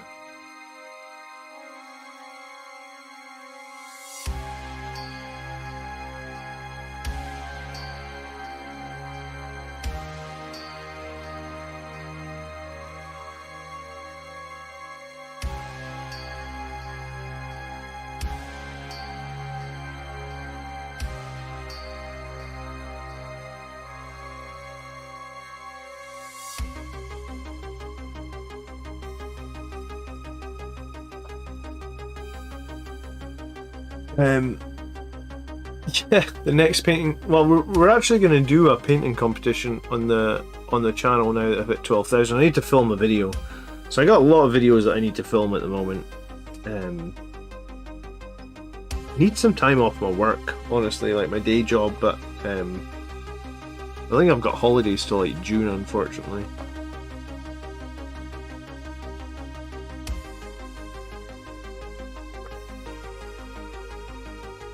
Old Cathans are the worst. At least they put a new Primaris Lieutenant model that everyone's been waiting for. Yeah, I can't really understand. Like, Primaris Lieutenants were originally a joke, that there was like too many of them, right? Or there was like a lot of them. And then now it's just become... Like, the joke got old. Like, no one's asked... Like, the only way... Here's the thing, right? The only way that we need a Primaris Lieutenant is if he had a jump pack. Any other Primaris Lieutenant or Captain at this point is irrelevant. We've had them in Gravis armor, we've had them in Terminator armor, we've had them in fighting stances. Do you remember that Gravis fighting stance that came out for one of them? I guess that went the way of the dinosaur, did it? Like, one guy got Gravis fighting stances or something?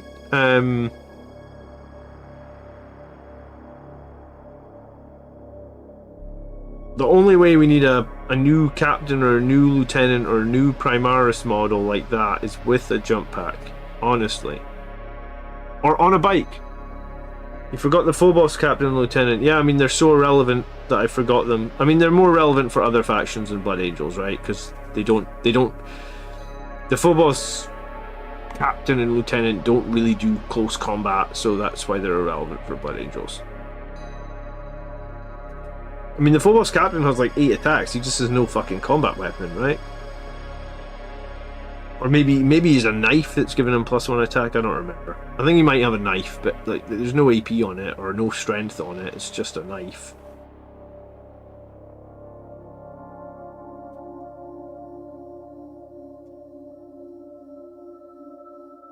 Dirty Wizard says I'm only 38. And he's got 5 kids. Good for you, man. I don't know. I couldn't handle it. 2 kids is like insane. Like, you know, people always used to say like when you have a second kid, it's like so much more difficult than the first one, and you think of like, nah, it's not gonna be that much more difficult, but it bloody is. 2 just means two's my lot.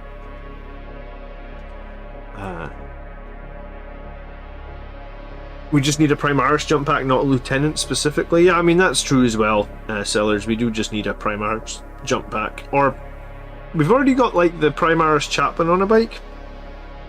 Primaris Captain on a bike. +1 attack, +1 strength. Maybe +1 toughness. I could get on board with that. I'd like a Primaris Captain on a bike. I already got mine made. Like, he's already made and ready with his Thunderhammer equipped and a custom head and a, like...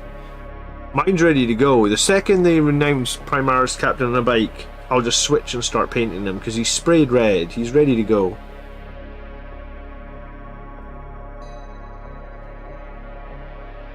So I'll be ready. They better allow him to have a Thunderhammer. I know the Primaris Captain weapon options at the moment are pretty grim, but if they do a Primaris Captain on a bike, he better be allowed a Thunderhammer. Caleb, good evening. Just played a game against the Guard, absolutely demolished them. The Primaris Chaplain on the bike with 3-inch to auras was MVP. Rights of War and Soul Warden came in clutch. Yeah, I mean, Guard can do a lot of mortals, right? That's so cool that that character is doing well. I think post this event that I'm going to start running the Primaris Chaplain on a bike. I think I'm going to give him Vox Aspiratum and like buff him like with Soul Warden and maybe Rights of War. I mean, that means he has to be the Warlord, which I'm not super in love with, but I think that the buffs he can give out in that 9-inch bubble, and the fact that the bike is on quite a big base as well, I think it could be pretty cool. I'm willing to give it a try.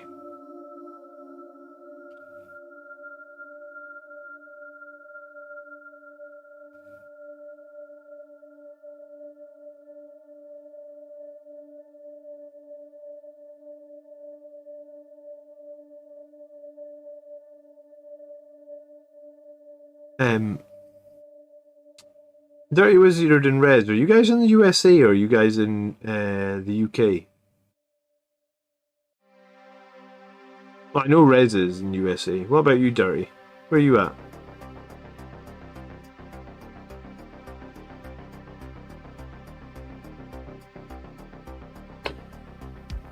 But yeah, if you haven't got Squad of Stern Guard, a pretty cool unit for 100 points. I like them. I even shot their plasmas on high power because I figure it's only 20 points to lose a guy. It's not like a... It's not like an... What the hell are they called? Inceptor, where it's 60 points to lose a guy. You're in Liverpool. Wow. Okay, and you got 5 kids. What if you... Cost of living hasn't affected you, man? Like with 5 kids? Because up here in Scotland, cost of living's been kind of... It's a bit crazy, man. I remember, like, it used to be... At the end of the day, I used to look at my smart meter and I used to spend, like, £4 in electricity at, like, on a day. Which I guess is, like, maybe, like, $5 US. Now, like, this morning I woke up at, like... Oh, I mean, I woke up at, like, 8:30 or something, but I was downstairs and dressed and all that with the kids at, like, 10. I looked at my smart meter and I was like, I've used £4 by 10 AM. So like just heating the house in February, like, it's pretty crazy actually. Hoping that they're gonna fucking do something with the energy bills here in the UK soon, but they're crazy at the moment, like.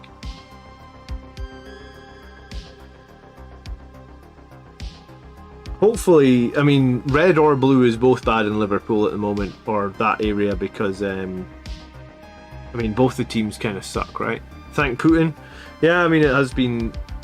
Part of it, I guess, was the war in Ukraine, right? Yeah. Tough times, man. Does make me wonder, like, you know, you guys all talking about having kids, like, what sort of world are we going to leave for our kids behind in, like, 20 or 30 years? I hope a good one, but... who knows? Seems unlikely.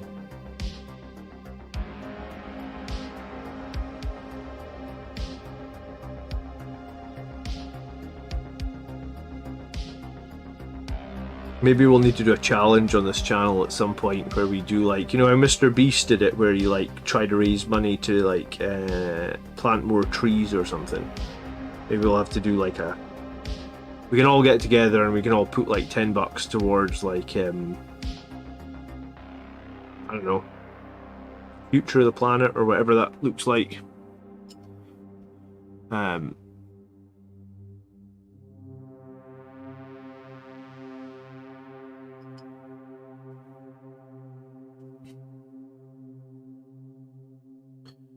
Alright, I'm gonna do some belts now, I think. Bloody hell, it's it's fucking 10 to midnight already. Man, I'm such a slow painter and time just flies. I'm probably not gonna do my weekly battle report then this week. I'm gonna paint on Wednesday night, I'm gonna paint on Thursday night.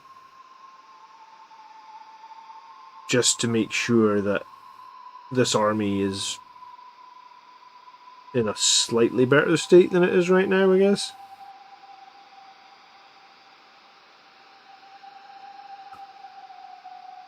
I'm not... I despise... You know how some people, like... I know people that have done it, that have, like, travelled across the country to go to a GT, and then, like, the night before in their hotel at midnight, they're painting models. I'm like, that is not me. I would play terribly if I was up late. Like, usually if I go to a GT or something, that's probably the nights I go to my bed earliest, because I'm usually the sort of person that goes to bed about midnight, maybe like 20 past.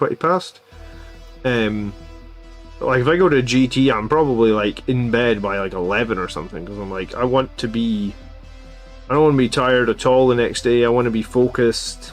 You know, sometimes it can take, like, you know, most of the time I'm the sort of person that will get to sleep in like 10-15 minutes, maybe even less. Like maybe I can get to sleep in like 5 minutes.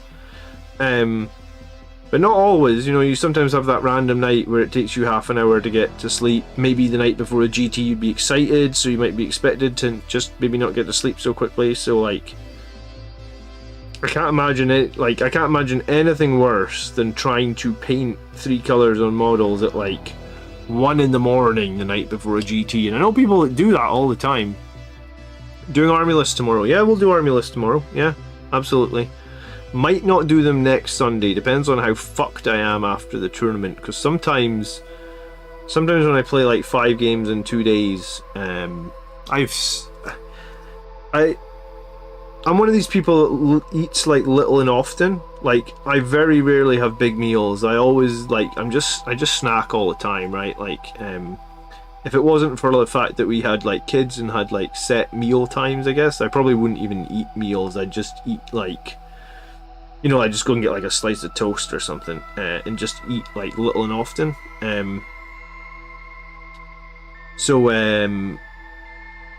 I always sort of think like at the tournaments, I'm like, maybe like maybe my nutrition is the reason that I don't get headaches. But I always try and make sure that I get like plenty of water, and I generally don't have a lot of caffeine in my diet. I have like 1 cup of coffee at like 9 in the morning, and then like 1 again at like 3, and that's me for the whole day. So I generally, like at events, I try and make sure that like my caffeine intake is solid. I'm always hydrated. I'm always just eating little and often, the same as I do. But I still get these fucking crazy headaches sometimes from like play. I don't know if it's just playing 5 games of Warhammer gives you a giant headache.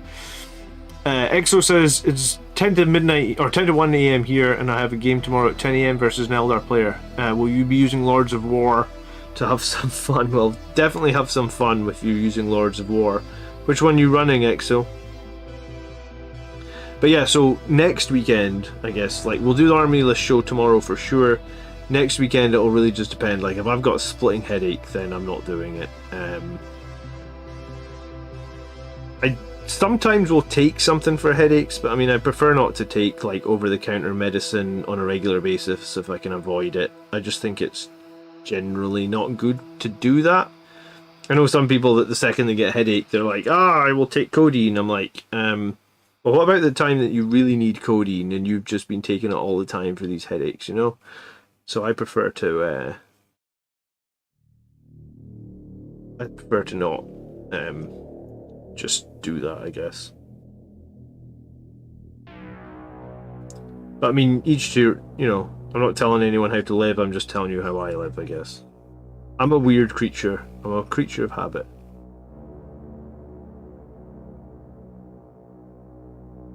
I have a fell blade. Nice. Yeah, I'm a grazer. That's a better way. Snacker, a grazer, whatever you want to call it. I just love snacking, I guess.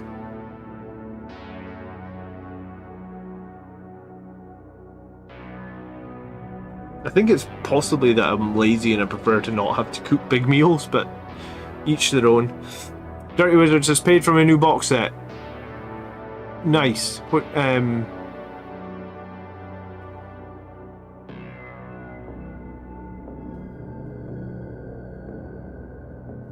actually tempted to run a Thunderhawk. I didn't know you had a Thunderhawk, Mike. I feel like I'm the only person without a Thunderhawk.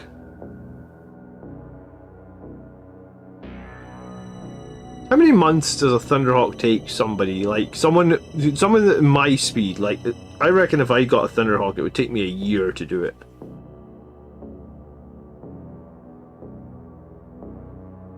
And that would be if I just focused on it. I'd probably get distracted by something else that's competitive and be like, right, hold on, I've done this half of the Thunderhawk, but I need to pivot to this because this is a really competitive option and I want to win this next tournament or game or something like that, right?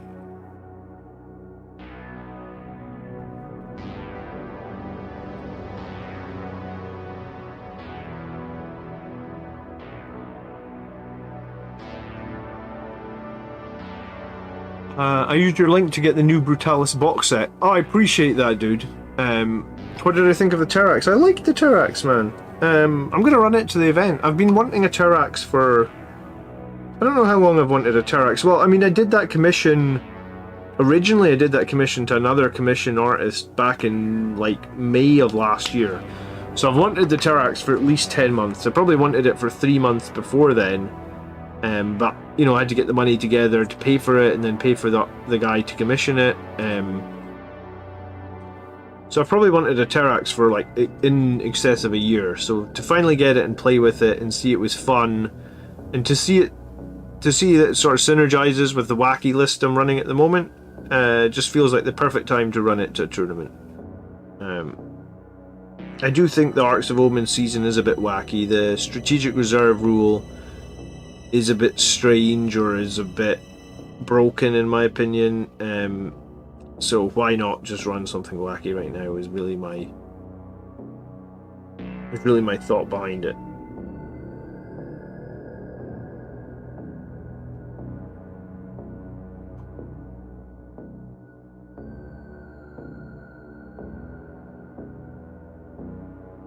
If your old model is covered in dust, get yourself one of those, like, they're like those spray cans you get for cleaning out computers, like the compressed air. Like, get one of those and you can just spray over it if you like and get rid of most of the dust. I love it how we're calling the Brutalis box because everything else is useless. Don't say that, I just spent like $100 getting it, man. The other stuff needs to be slightly useless. Useful? Useless? I'm hoping the other stuff has some use. Good evening, Antonius. It is getting late for me. My eyes are starting to, I guess, like, glaze over a little bit. So yeah.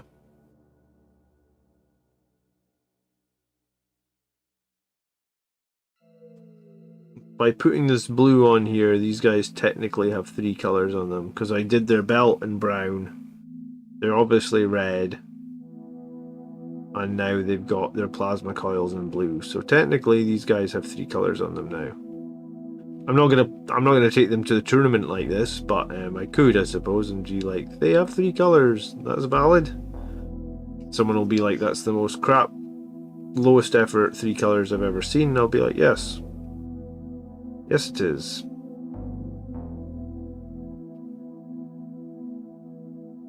I'm surprised that I'm taking plasmas to a tournament that I'm actually planning on firing on high power as well. It's like everything you knew about 40k has changed with Arts of Omen.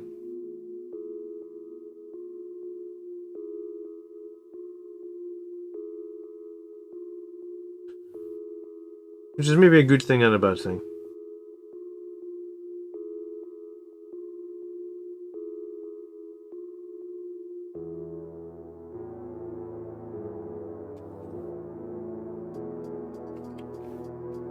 Odds are rules will be changing in 4 months exactly, Highland. Sorry, DTM. Good evening, by the way. So basically, anything that I paint now will be redundant in 4 months. So these guys are never going to get finished painted. They're going to get put back in the shelf, half to 3/4 done probably, and then they'll be revisited in like 5 years' time. When at some point there's another end of season nonsense. That seems to be the way it's done. I want to buy another one of those boxes, but I need the speeders more.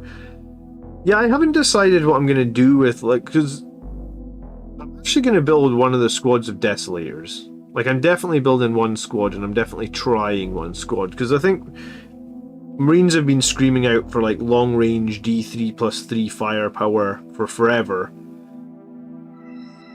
We were hoping that they'd maybe just update our las cannon Devastators or something, and we wouldn't have to buy anything. We could just run las Devastators and they'd be good again.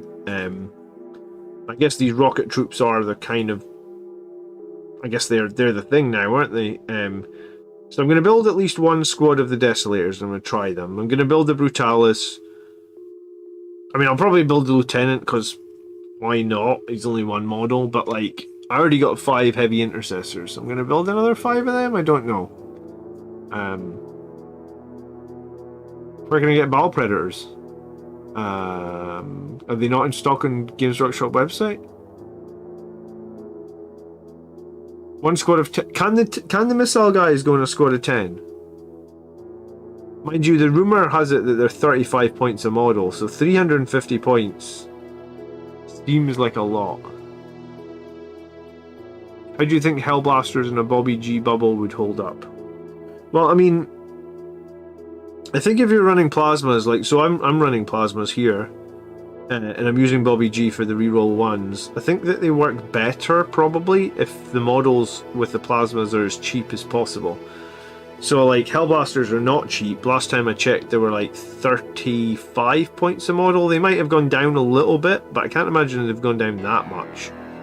I mean, I prefer Hellblasters to the cost of, what the hell are the other ones? The Inceptors? But, I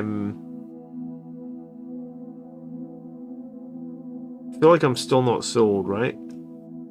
Like that, I'm sold on using them on 20-point models, like Sternguard, maybe.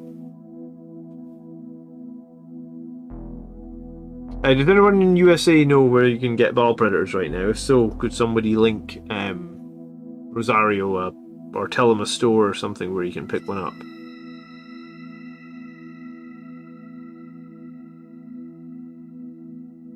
I'm surprised they're out of stock. Maybe my video like 2 weeks ago has everybody rushing out to buy some Ball Predators. That's pretty funny if it has done, actually.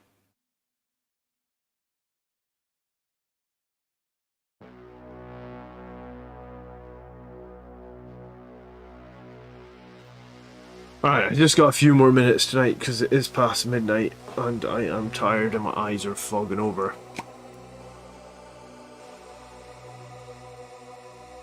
But yeah, Armyless show tomorrow night as planned, as always. And then probably like 2 nights painting this week as opposed to the normal just like Thursday night stream.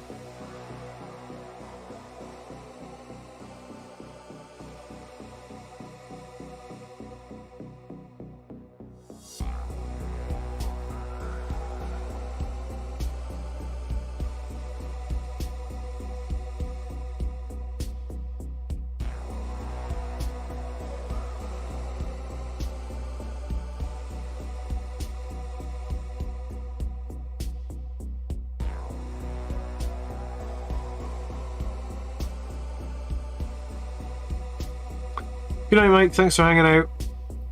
What's a good price for a ball predator? I guess like retail, they're probably like 30 UK, so I would guess that's like 45.50 USD. So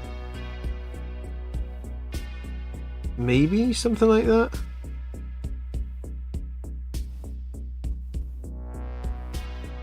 Warp Fire Minis. I've never heard of them. But yeah, I mean, an American Store, I'm probably not going to have heard of any of the American Store you guys link, but yeah, thanks for sharing some of the American stores, guys. I appreciate it.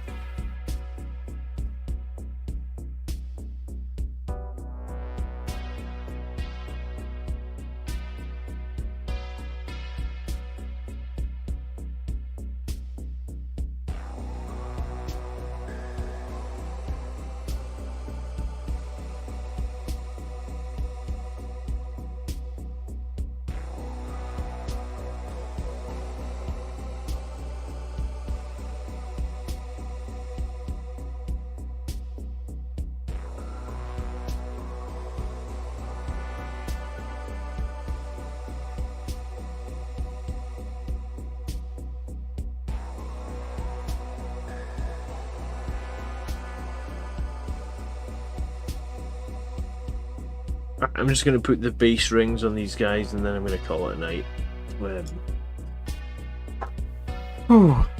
Ball Predators go for 55 to 60 US. Yeah, I mean, I guess that makes sense.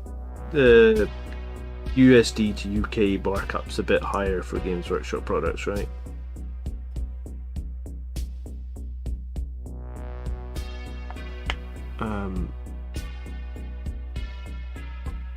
Oh, thank you for helping. Guys, I appreciate it.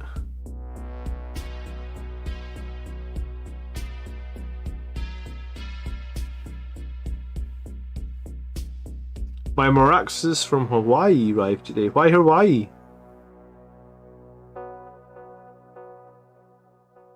Good evening, Mike, by the way. I don't know if I saw you sneak in here.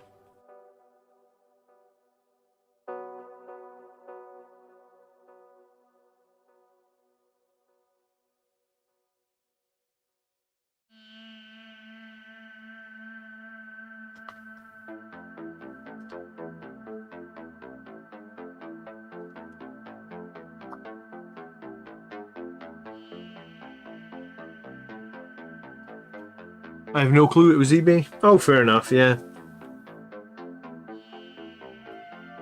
I love eBay. There's always deals to be had. You just have to be relentless in checking it and setting reminders, right? For like auctions ending and stuff. Which I'm not always great at doing, but if you really put your mind to it on eBay, you can always snag bargains.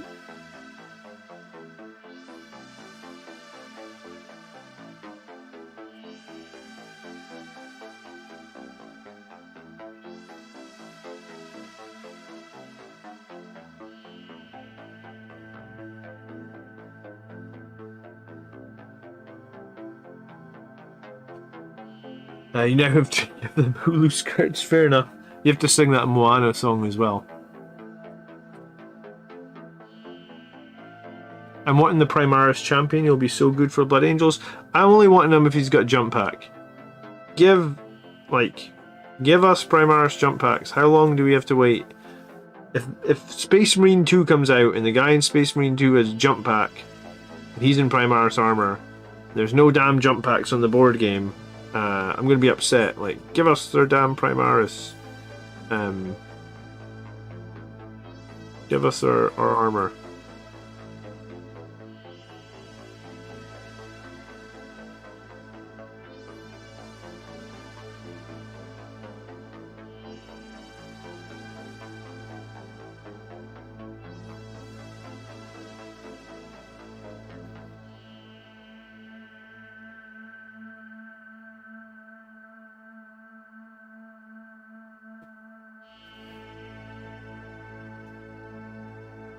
Next time you're in Florida, John, go to Warpfire. It's like an hour and 15 from Orlando. Okay, and what's good about it? North or south of Orlando? Or I suppose it could be east or west. Next time we go to Florida, I'm probably taking the kids to Disneyland. So, I mean, like, getting them to go an hour and 15 minutes to Games Workshop might be a long ask. Or to a similar store. We'll see.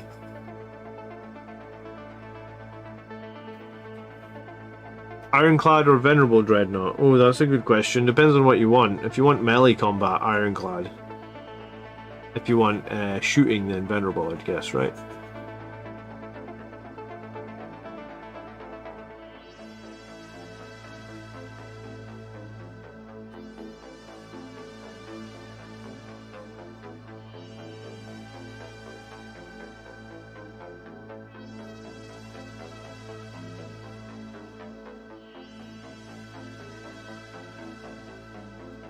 Alright, that's going to be it for me, guys, tonight. We'll be back tomorrow to do the... Oh, thank you so much for subscribing. Appreciate it. We'll be back tomorrow to do the Army List shows, of course. And then, like, back a couple of times this week for more painting and... I'm tired, man. Whatever else. Whatever else we do in the channel. Tactics videos? Yeah, we do those. Army Lists, we do those. Thanks for being here, guys. Hit the like button before you leave it. Do appreciate it. And thank you so much for... Well, thank you to everyone who's got a green name for subscribing and supporting. Thank you for the gifted subs and the new members. And even if you don't have a green name, thanks for showing up every time and making the chat exciting and fun. Do appreciate everybody that comes in here and hangs out on these streams. They used to be able to equip jump packs on the command squad units. Yeah, do you know what? They did used to equip jump packs on the command squad units. And I'm a little bit jealous that Dark Angels get to put a like selfless healer on a bike, because my experience with the selfless healer guy is he always dies. So putting him on a bike and getting an extra wound and an extra toughness and the 20-inch advance sounds pretty nice. So, like, could we get a Sanguinary Priest on a bike? I don't know. I've heard rumours that there was going to be a range refresh for Blood Angels. Like, we were going to get a full range refresh, like the Black Templars did, where like a bunch of our characters go Primaris. But it's just always rumours, isn't it? And no one actually knows what the hell's happening except maybe Games Workshop. I guess we'll never know exactly what's happening. So, yeah, thank you so much for watching. I appreciate it. I'll catch you guys next time.